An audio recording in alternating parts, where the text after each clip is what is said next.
Хүндрэлтний тайлж чадаагүй 10 нууц бичвэр.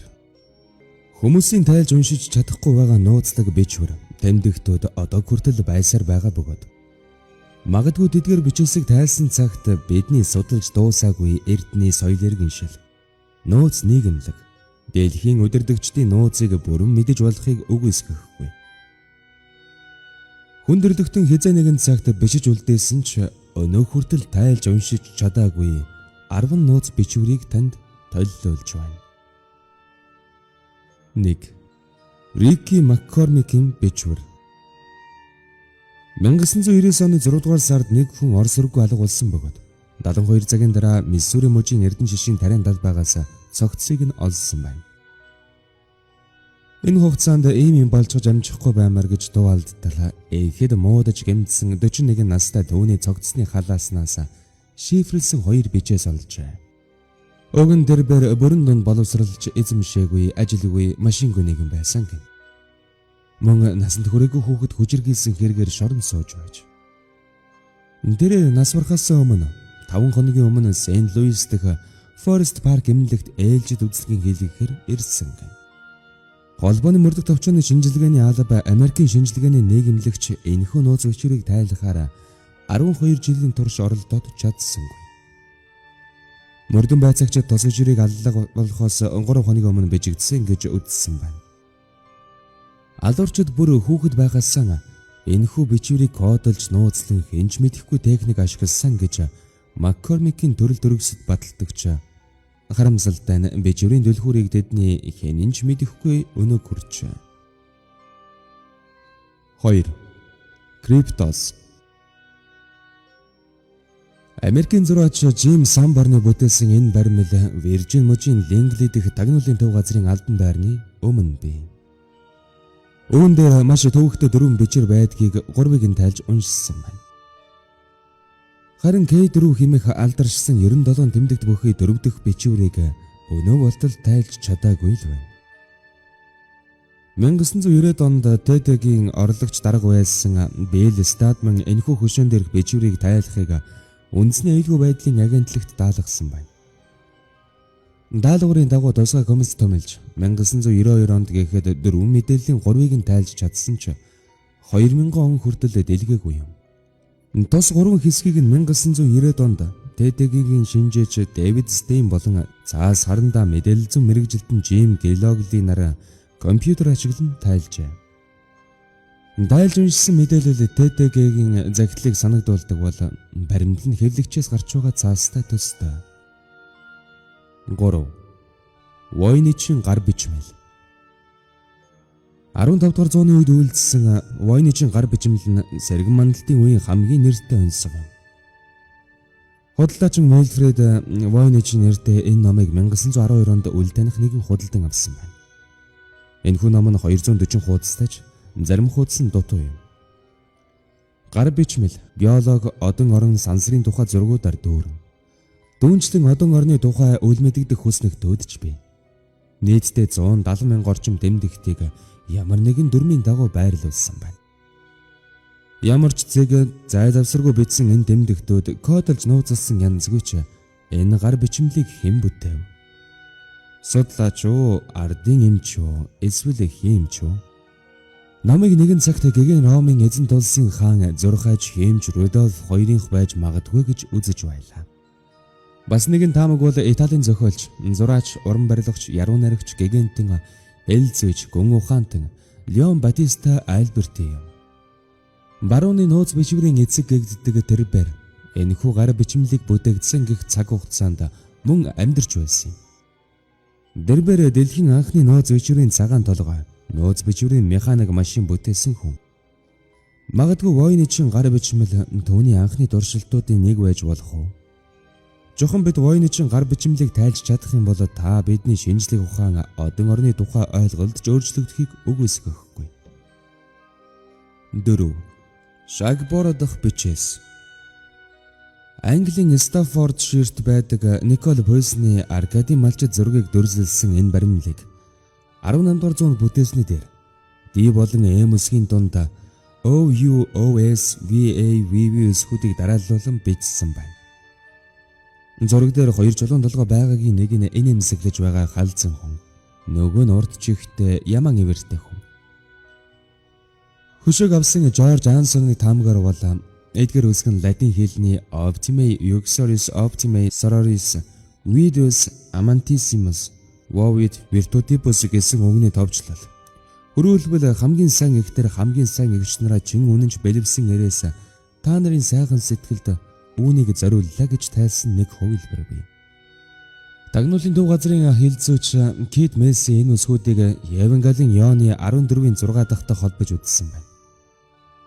Өөр судлаачид болохоор үүнийг масоны нийгэмлэгтэй холбоотой гэдэг. Блэчли паркийн шинжээж байсан Оливер Лаун энэ код нь Есүстэй холбоотой байхаа гэсэн таамаг дэвшүүлсэн ч энэ нь магадлал баттай биш юм.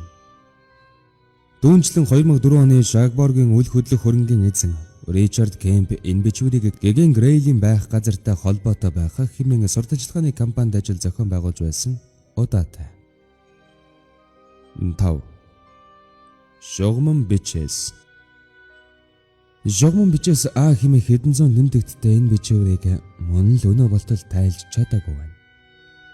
Үүнийг эртний Грекийн соёл иргэншлийн үе болох манай эртний өмнөх 1850-аас 1400 оны үед хэрэглэж байж байна. Ахичуд Критэд зөмрөн орсны дараа бичээс Ааг халсан шогмон бичээс Бг 1950 онд тайлж уншаад энэ бол грек хэлний эртний хэлбэр байна гэж тогтоосон. Гэтэл шогмон бичээс А нь Б-гээсээ огтур учраас тайлж чадалгүй өнөг хүрчээ. Ихэнх тэмдэгтийг нь мэддэгч ямар хэл гэдэг нь ойлгогддоггүй.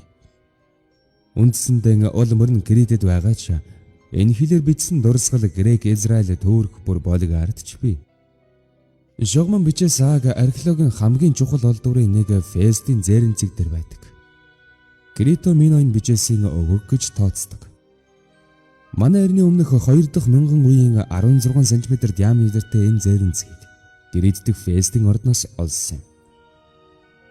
Энэ зээрэн цэгийг мөн л үл мэдэгдэх тэмдэгтүүдээр бүрхсэн байдаг юм байна.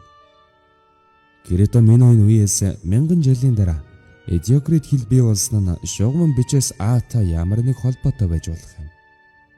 Энэ нь грек цагаан толгойн үсгээр бичигдсэн байдаг ч грек хэл бас биш юм. 6. Дарабелла бичвэр. Английн хөгжмийн зохиолч Эдвард Эйлгерч мөн нууц бичвэрүүдийг ихэд сонирхдог хүн байж. 20 дугаар зууны эхээр Эдвард Эйлгерийн дурсгал зориулан нууц кодын анхны машиныг түүний Enigma Variazi гэдэг бүтээлээр нь нэрлэсэн байна. Enigma нь кодолж нууцлсан бичвэрийг тайлахад зориулсан машин. Эйлгер өөрийн найз бүсгүй Дора Пеннид Дарабеллийн бичээс гихчийг илгээсэн байдаг. Тэр өөрөөсөө 20 дуу энэ бүсгүйг ингэж нэрлэжээ. Гэхдээ тэрээр өөрийн гисэн гэр бүлтэй жаргалтай нэгэн байсан гэдэг. Пенни түүний хувьд зүгээр л адал явдал байсан гэж юу. Тэгээд ч Эйлгер бүсгүйд явуулсан кодон тайлж өгөөгүй дээр ер нь өөр хинж тайлж чадаагүй байна. 7. Бэйлийн нууц код. Асар их нууц хадгалсан бичвэр бүхий тус ном 1865 онд гарсан өнөөдөр 60 сая илүү доллараар үнэлэгдэж байна. Энэхүү бүтээл Бэдфорд тойргийн нутагт бараг 50 жилийн турш булшлагдсан байсан юм. Үүнийг бүтээлсэн гэдэг Томас Ж. Бэйл гэж хүн хязээж байгаагүй байж болох. Гэвч Бэйл өөрийн нууцлсан 3 хайрцгийг зочд буудлын эзэнд өгсөн ч хэдэн 10 жилийн турш түүгээр юу ч хийгээгүй гэж ном зохиолд бичсэн байдаг. Харин Бэйлийн тухайд цаашид юу ч сонсогдоогүй таг болжээ. Бэйлийн нууц бичвэрүүд дундаас тайлж чадсан цорганц бичвэр тэрбээр Асерийг хаалт мөнгө үнэт зүйлсэн 6 фут гүн чулуун зойронд нууж оргисон гэсэн байдаг. Өөр нэг нууц бичвэрд зойр хаан угаг бичсэн. Гэхдээ хэн ч олох ёсгүй гэж. Бэйлийн бичвэрт бөө үнэт зүйл гэдэг нь зүгээр л худал зүйл бөгөөд ердөө 50 цент буюу одоогийнхор бол $13 үнэтэй ном ашигтай борлуулахар зохиосон өрх гэж үздэг хүмүүс байдаг. 8. Алуурчин зодиакийн онцлог. Калифорни зураг алуурчин зодиак очтой тус итгээд Сан Франциско хотын цагдаа нарт хэдэн нууц бичээс илгээсэн бөгөөд тэрхүү бичээст хотыг бүхэлдэн дэлбэлж чадах дэсрэг бөмбөг байгаа талаар бичээд байршлыг нууц код хэлбэрээр бичсэн байна. Дэрбэр захидлан тойрог хэрээс ордыг илэрхийлсэн тэмдэгт 13 одоос бүрдэх тэнгэрийн бүслүүр маягаар бичсэн байдаг. Зодиак мөн тус бүртэн 408 тэмдэгтээс бүрдсэн 3 өөр захидлыг 3 өөр сонины газарт элэг байжээ. Аз болоход Салинасын нэгэн сургуулийн багш сонины газарт ирж уг тэмдэгтүүдийг үзээд шууд тайлсан байна. Дэрбэжэст маш хөвгөлтэй байдаг болохоор надад хүн алах таалагддаг. Хүн бол хамгийн аюултай аратан учраас тэднийг алах нь ойд зэрлэг аратан алхаас ч илүү хөвгөлтэй байдаг юм. Аллах надад хамгийн хүчтэй мэдрэмж төрүүлдэг. Энэ чинь сексээс ч илүү сайхан. Хамгийн сайхан нь би хизээ өгөхөөл хүлээж байна. Би диваажинд төрөөд миний алсан тэр хүмүүсийн миний боол болохыг харна. Миний боолуудаа цуглуулж авах тэр сайхан үйлийг зогсоож удаашруулж магадгүй болохоор би та нарт нэрийг хэлэхгүй гэлсэн байж. Зодиак 37 хүн алсан ч хязээч олдоогүй юм. Энэ үйл явдлын дараагаар түүнийг дуурайсан алуурчид дэлхийд даяар маш олон бий болсон юм. 9. Таман шууд 1948 оны 12 дугаар сард Австралийн Сомертны наран шарлагын газраас нэгэн эрэгтэй цогцос олджээ. Амиргдсан эрийг хэн болохыг тогтоож чадаагүй бөгөөд нууц хэвээр үлдсэн байна. Ямар ч хорны улмар олдсонгүй. Ер нь өвглийн шалтгааныг тогтоож чадсангүй. Сомертны тэрээр цагаан цамц, занга, хүрэн ноосон цамц, сааралд хүрэн хүрэмтэй байж. Хувцснуудынх нь хаяг тасран унаж, төрөвч нь байхгүй байж. Шүдний эмчид үзүүлж эмчилгээ хийлгэж байсан уул мөрч алга. Харин халааснаас нь таман шүүд буюу персээр дууссан гэсэн бичээстэй цаасны тасархаа олдсон байна. Энэ тухай бичсэн сонинд тамам гэсэнтэй хамт таман гэд биччихсэн нь түүхэнд алдаатай нэр болон үлдэн хоцорч. Энэ бол 12 дугаар зууны Персийн яруу найрагч Омар Хайямын Рубиат хэмээх маш ховордсон төвөр зохиолын хуудасны тасархаа байлаа. Номигч олов. Номын дотор талд нутгийн утасны дугаар болон кодолсон мэдээлэл байж. Үүнээс гадна ойролцоо байдаг төмөр замын өртөөний тээш хадгалах хайрцагт эд зүйлтэй чамдан байсан ч энэ нь амиргдсан хүний хэн болохыг тогтооход тус болсонгүй. Сомертоны тэрээр өөдөн дайны үеийн маш нууц тагнуул байсан уу? Эсвэл нууц код сонирхогч байсан уу? Он жилүүд өнгөрсөн ч судлаачид нууцыг нь тайлж чадахгүй л байна. 10. Сонгодог бичээс. Энэ онцлог бол хамгийн сүүлийн үеийн гэж болох ердөө 2011 онд л олдсон зүйл. Энэ бол дэлхийн 2 дугаар дайны үед илэрсэн хэд хэдэн хуудас бичвэр юм. Модон хайрцагт хийсэн тус бичвэр Лондонгийн нэгэн байшингийн доод хонголд хэвдэж байгаад германчуудын бөмбөгдөлтийн үеэр илэрсэн байна. Нэгэн зэрэг энэ зааснуудыг олж аваад түүн дээр үлмэдэх зураас нууцлсан үгс байхыг анзаарчаа. Энэ баримт бичиг уран бичээсийг санагдуулам Европын 50 тэмдэгт бий. Энд он сарыг тэмдэглээгүй ч 13 дугаар зууны үеийн масоны шашинтны юм уу? Шинжлэх ухааны эсрэг үзэлтэн оккультистуудын гараар бүтсэн байхаа гэсэн хувилбар түгээмэл байдаг.